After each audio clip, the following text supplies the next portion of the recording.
last time we defeated a twin boss fight, and I completely forgot to press the record button for the entire episode.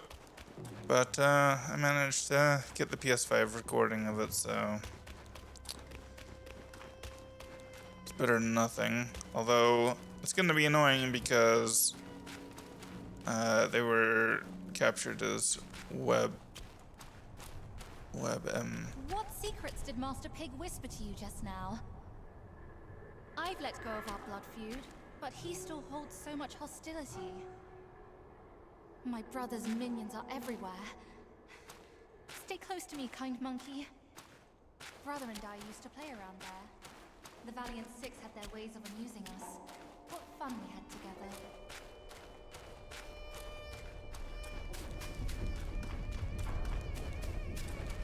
I'll get through this hole, and you can pass by that crack ahead. I mean, that hole is definitely big enough, but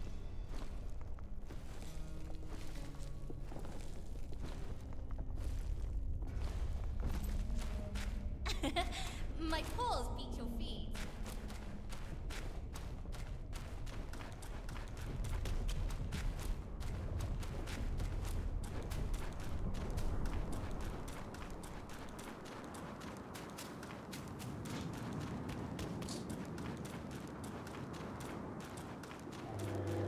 That's father. He's right there.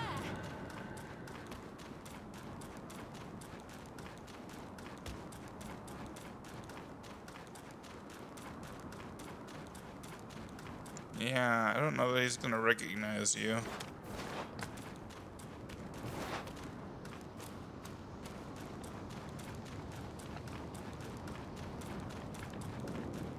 So there's that way up.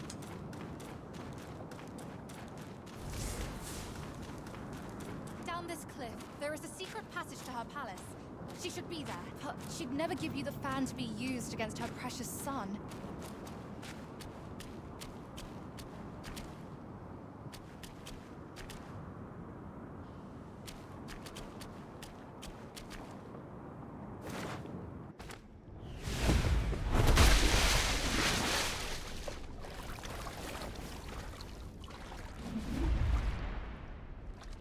Got it!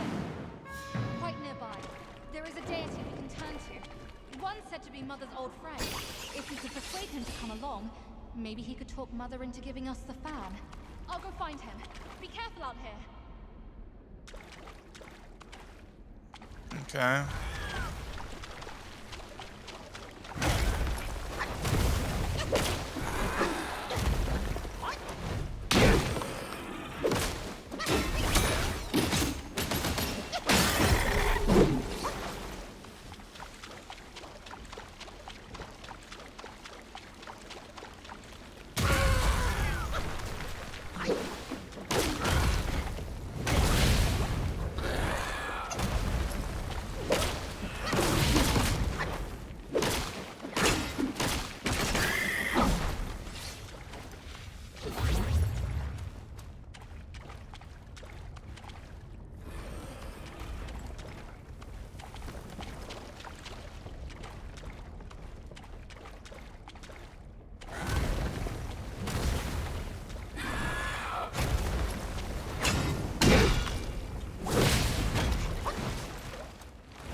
Okay.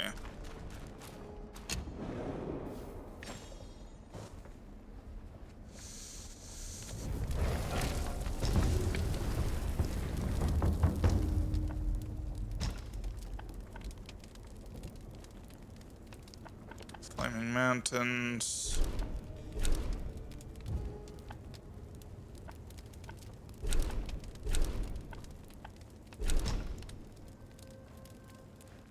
Yeah, let's try going up and see what happens.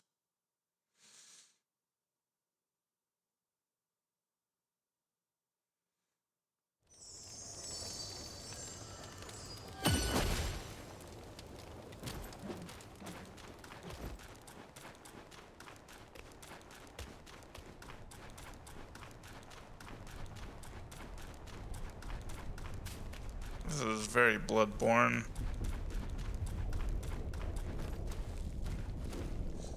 Very like Nightmare Frontier.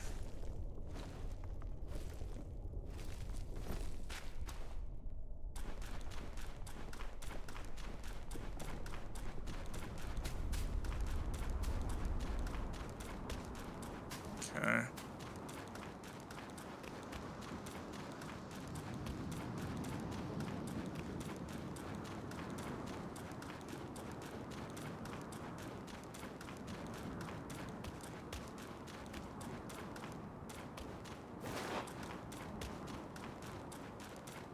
See what's up this way.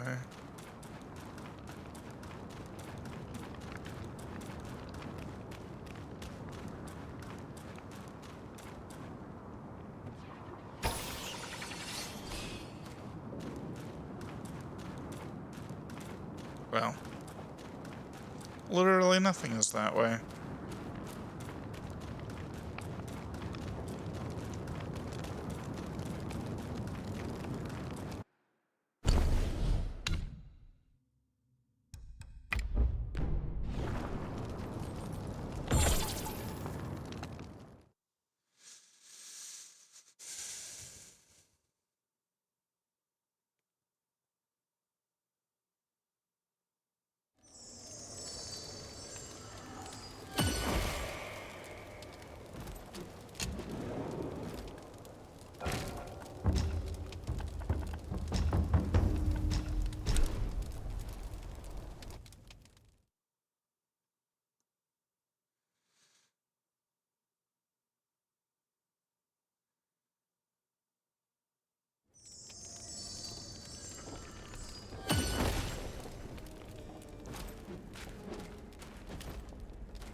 Okay.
Oh my gosh.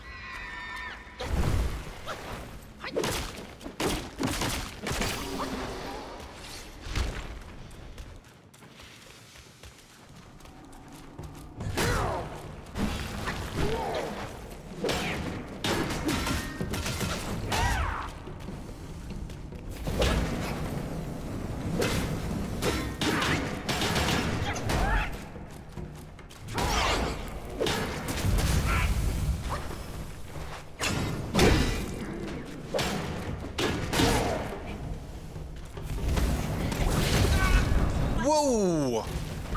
Okay, don't get caught by that. Like, ever.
No.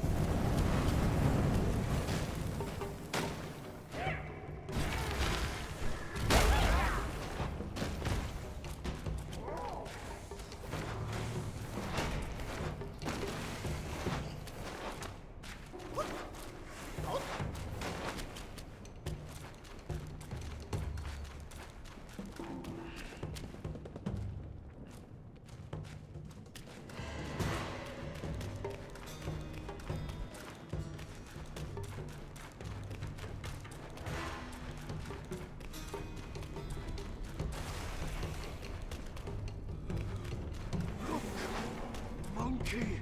Duh! No. This one is much weaker.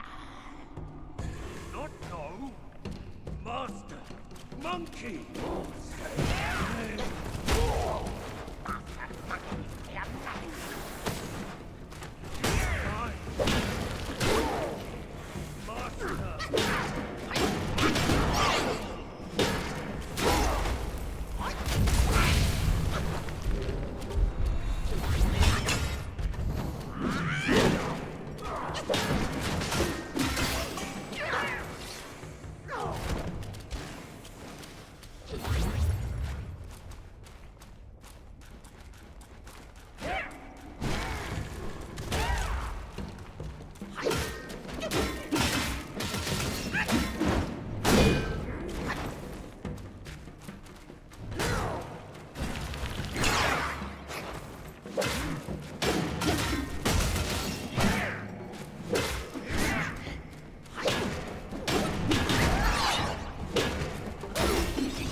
Nice.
This area is annoying.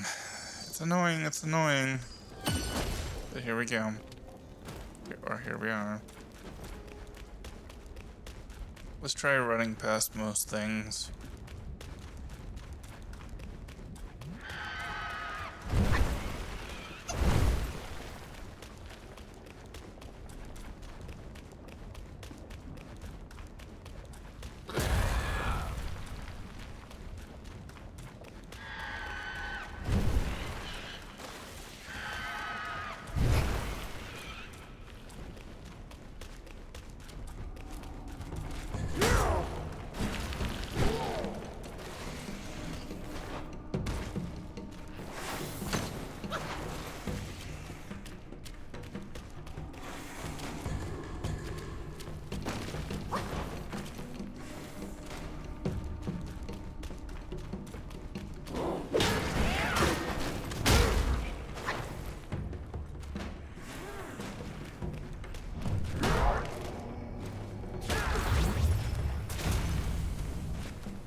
Claymore.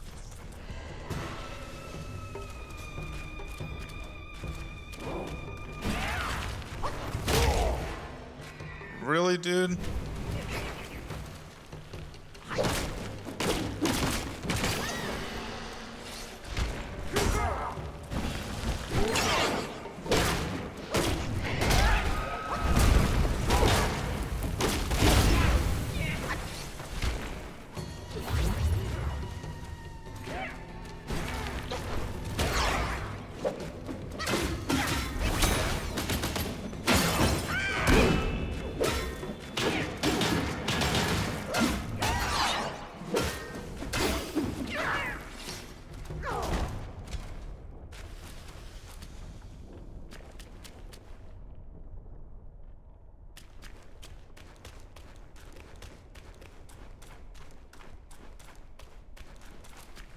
Hmm.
Are you kidding me?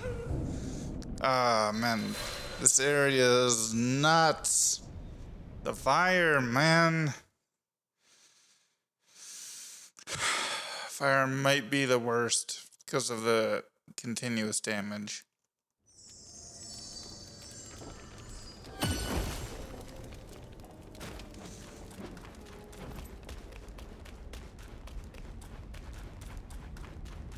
But I am glad I can run past most of these.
No!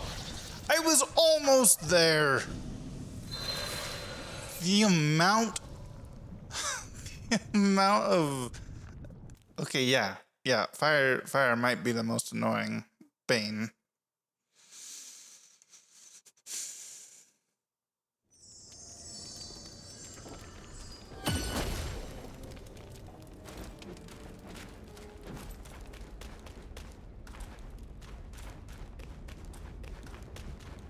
Okay, what am I doing? I should go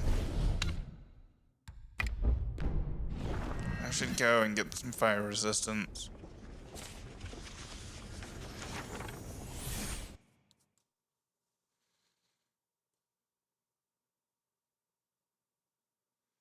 Oh yeah, I also have the fire resistance vessel.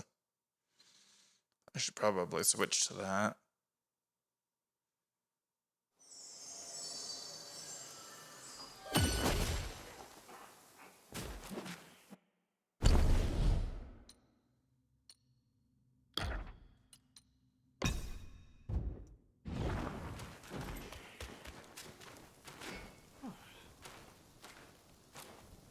Self-refinement is the way to make golden pills.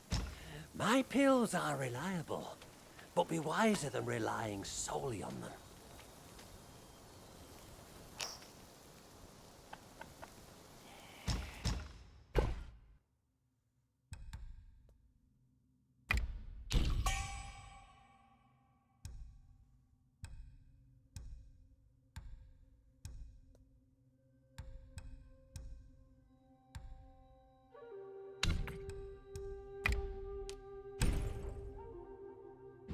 Were it not for you, brave one, I wouldn't pursue this.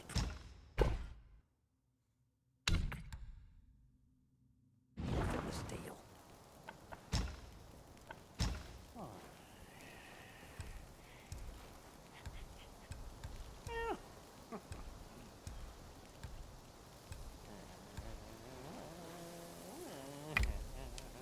The world is a furnace, and we are its heat. Each pill is a means to an end.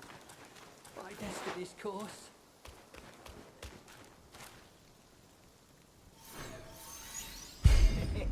What do you think of my work?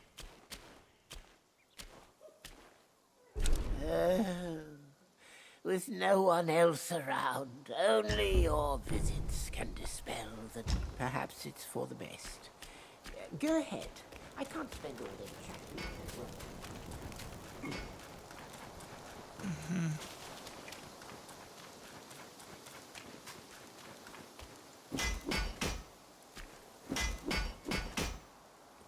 Armor and arms.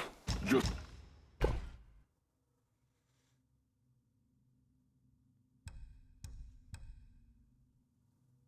Yes.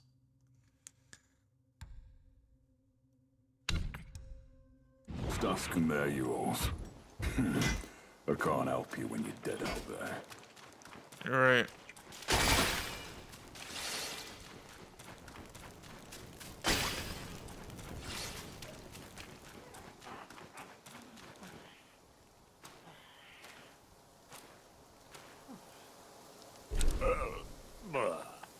Where...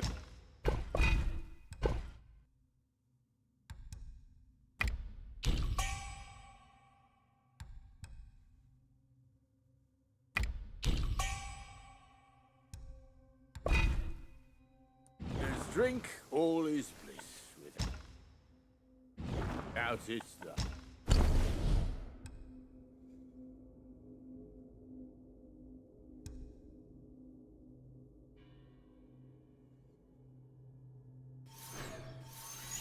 Now you can finally drink deep and full.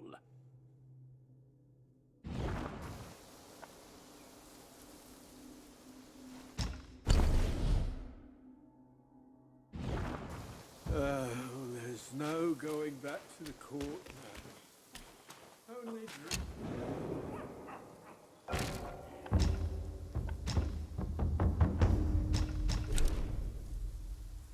Furnace Valley.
Okay. Let's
what the heck?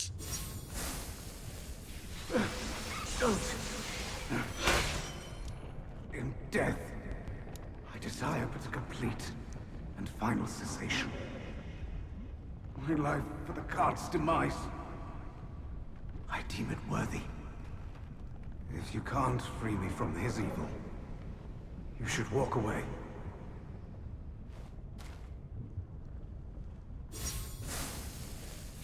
From death roots life, and from life, death. I should have discerned his malice. Since I've bid farewell with kind words, you should depart now.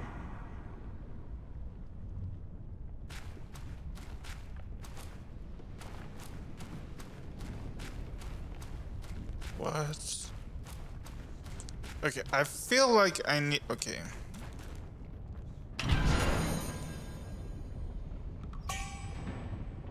Nice.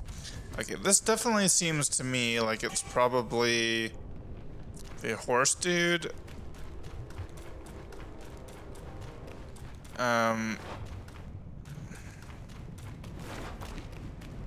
And so I think we need some way to like rescue him.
Earth Rakshasa.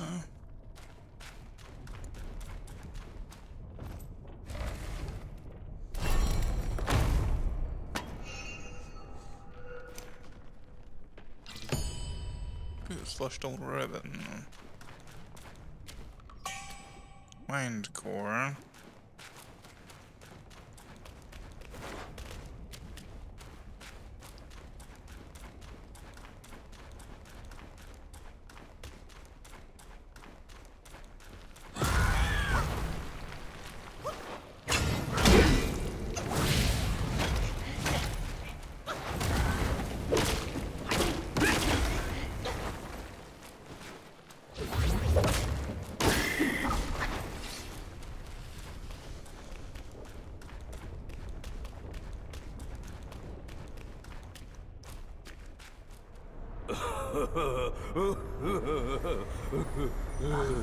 Wanted monkey, wanted star, wanted dead or alive.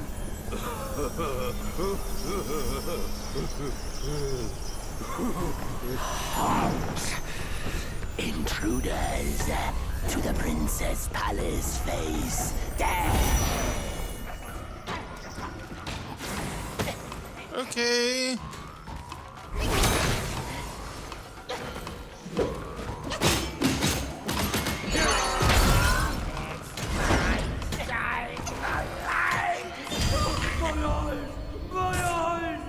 That's my welcome gift.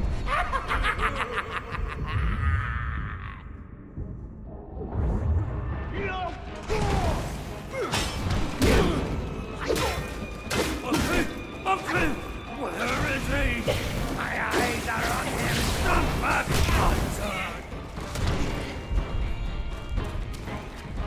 Ready? Smoke! No more fire. No more. Brother! It's so good!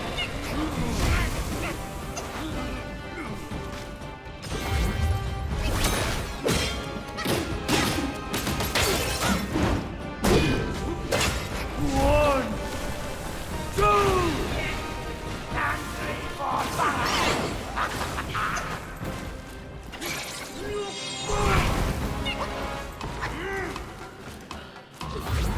Show him my teamwork.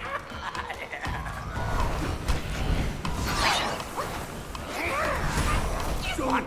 Show him that! What the heck? I'm supposed to come all the way up here every time? That is a freaking long boss run.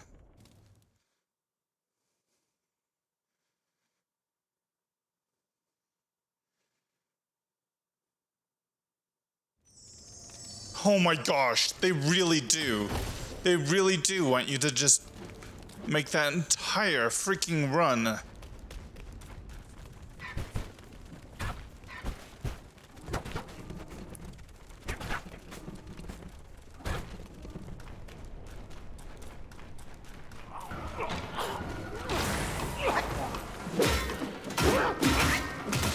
Now here comes a trick.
Time I join.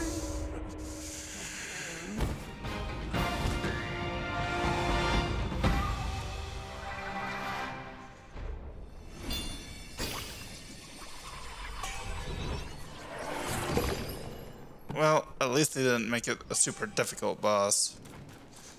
Like, if they had made it like Yellow Long level difficult or Scorpion Lord, and then also had that run back.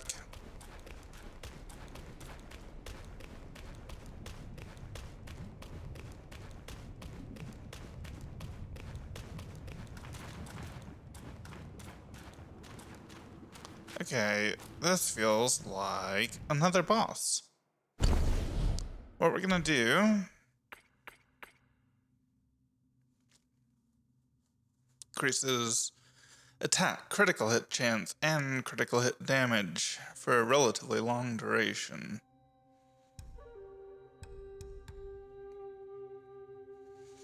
Planted by Rakshasi herself, can be used to make medicine.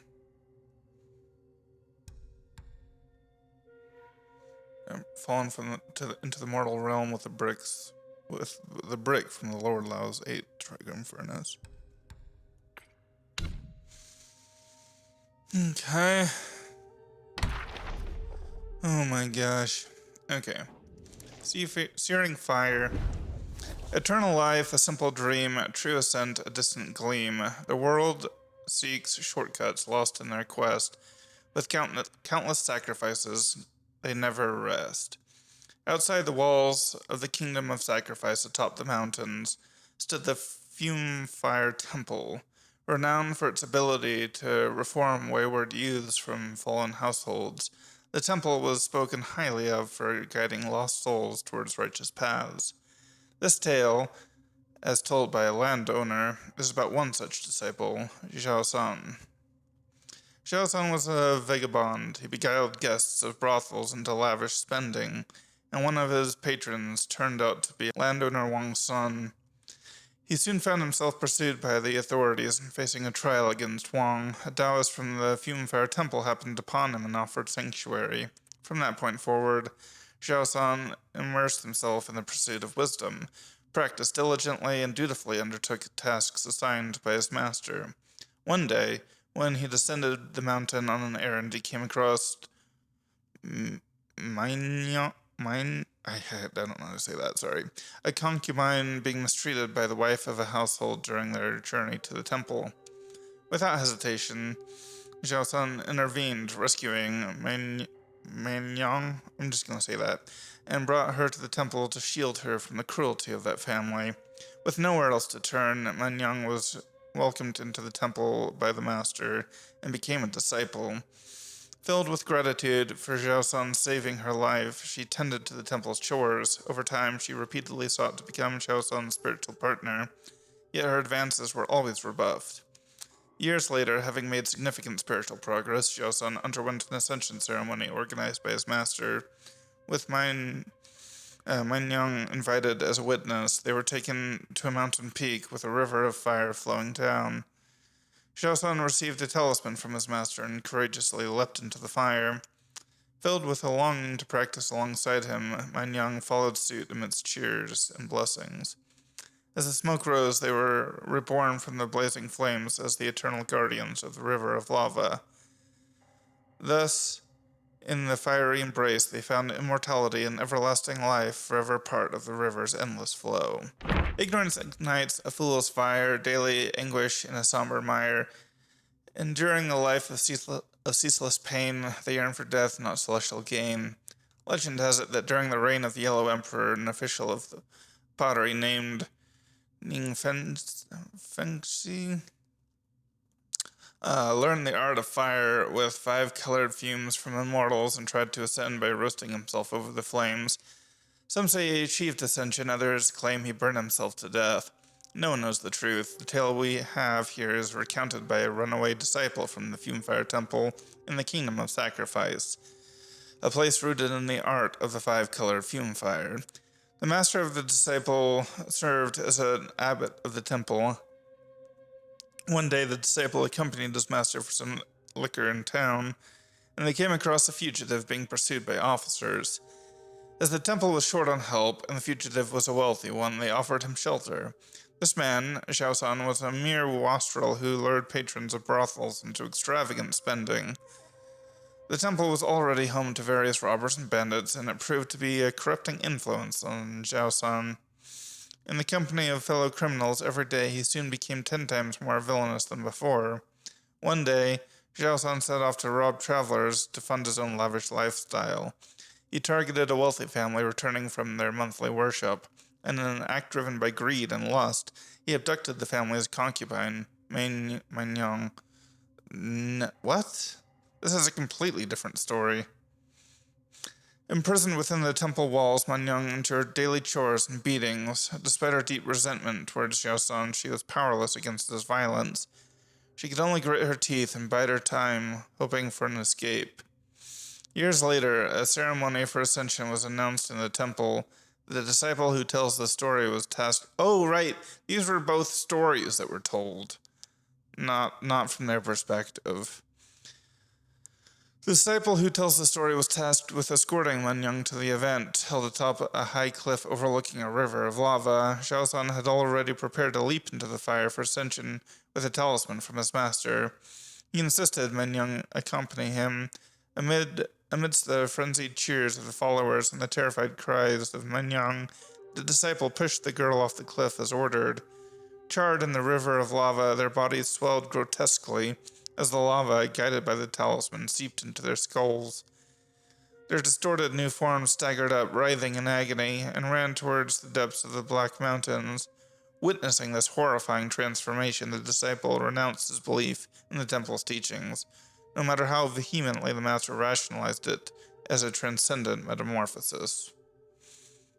And the other one was told by...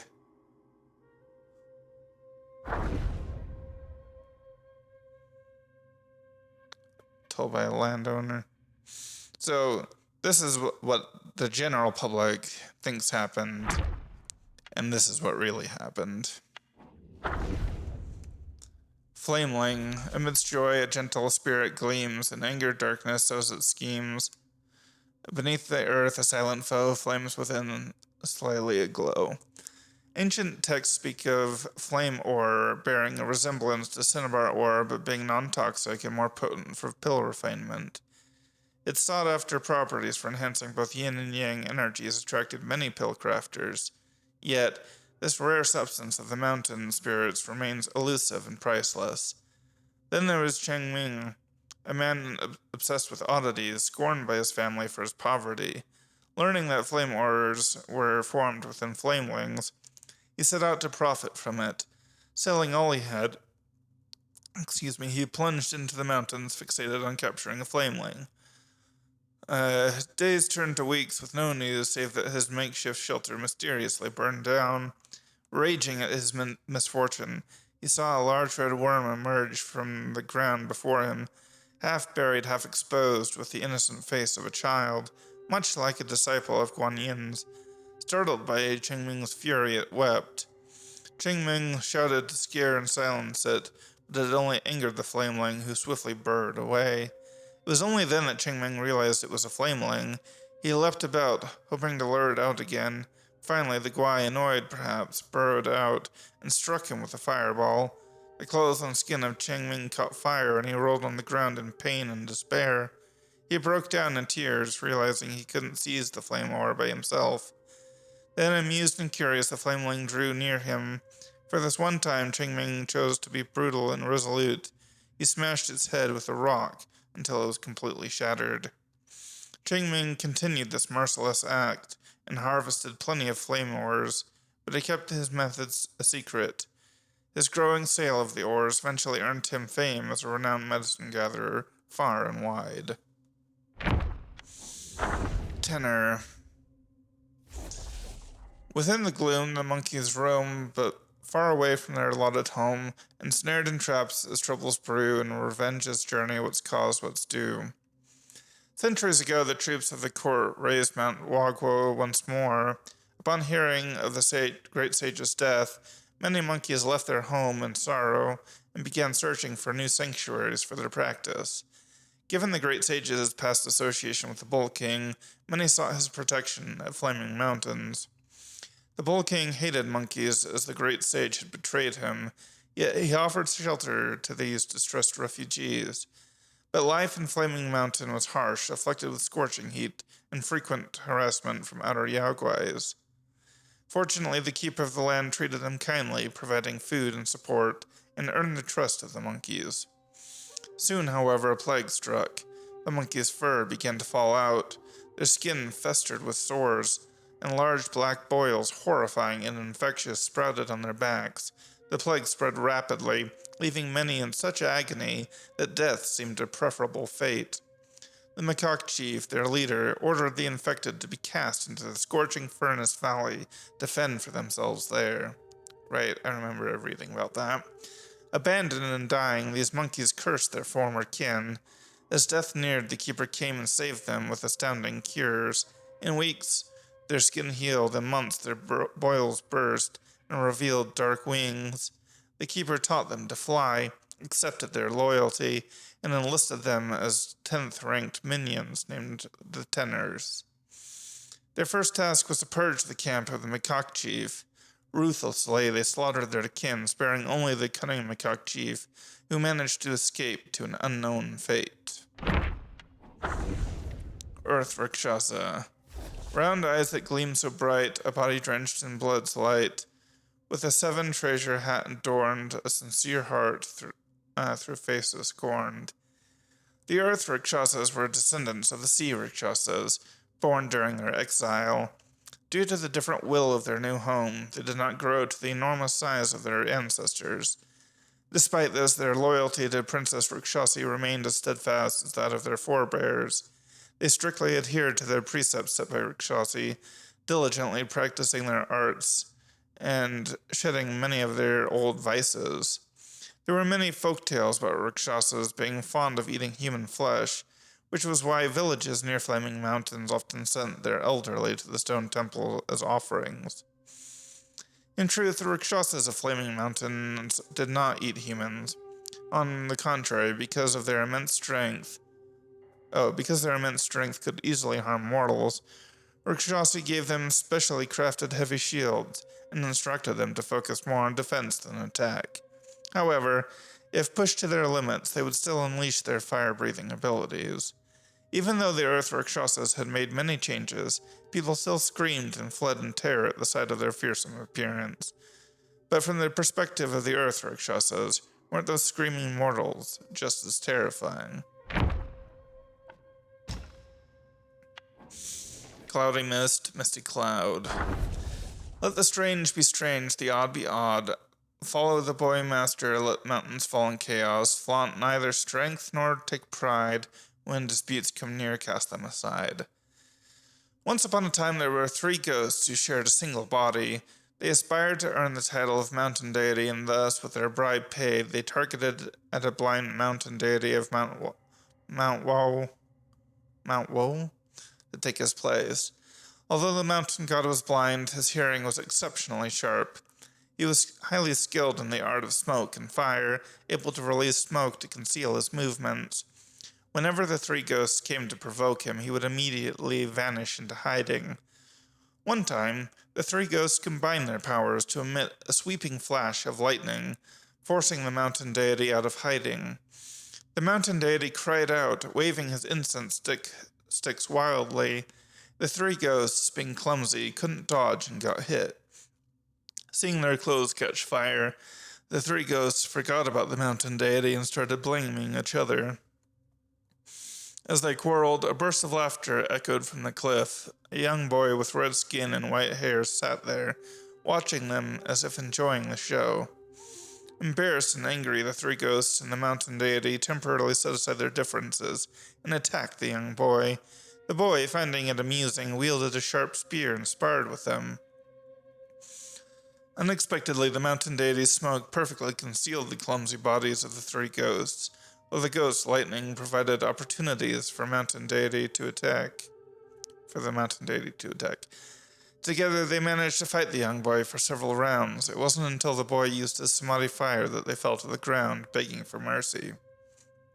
Then, the red boy told them, "From now on, these 600 miles of mountains are mine.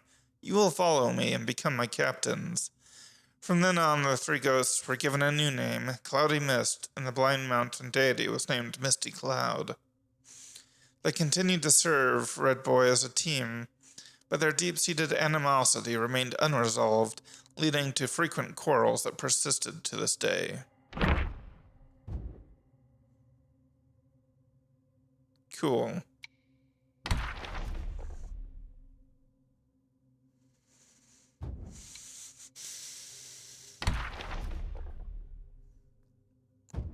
Alright. Well, that is going to do it for this episode. When we come back next time, we'll open up that door. So, anyway, thanks for watching, and we'll see you next time.